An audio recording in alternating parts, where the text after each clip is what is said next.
Dan Graziano here with Kevin Seifert at the NFL owners meetings. They're winding down here in Phoenix, Arizona. We're both heading home to colder places, which is unfortunate. But in the meantime, there is a little bit of news. Everybody remembers that funky offensive line formation the Patriots used in their playoff victory over Baltimore this year.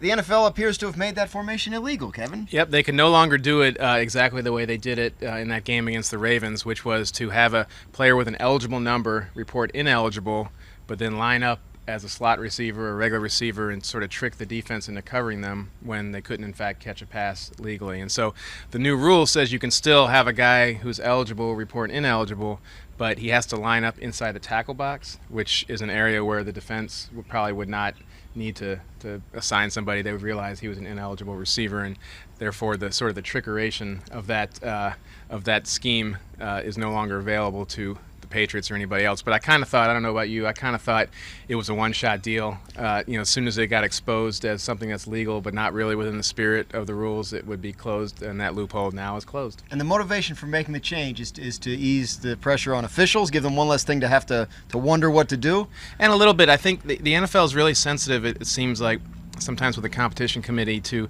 not allow teams to sort of manipulate the rules to their advantage. They want, obviously there's the rules, things you can't do, and then there's the spirit of things they don't want you to do, and they don't want you to be able, they don't want you to be able to find a loophole and be able to exploit it when another team would never have conceived it, because it's simply a loophole and it's not necessarily intended to go on in the field, but it's not expressly prohibited either. So I think that's part of it too. They don't want people going through the rule book and looking for ways to trick the other team in ways that no one ever thought of.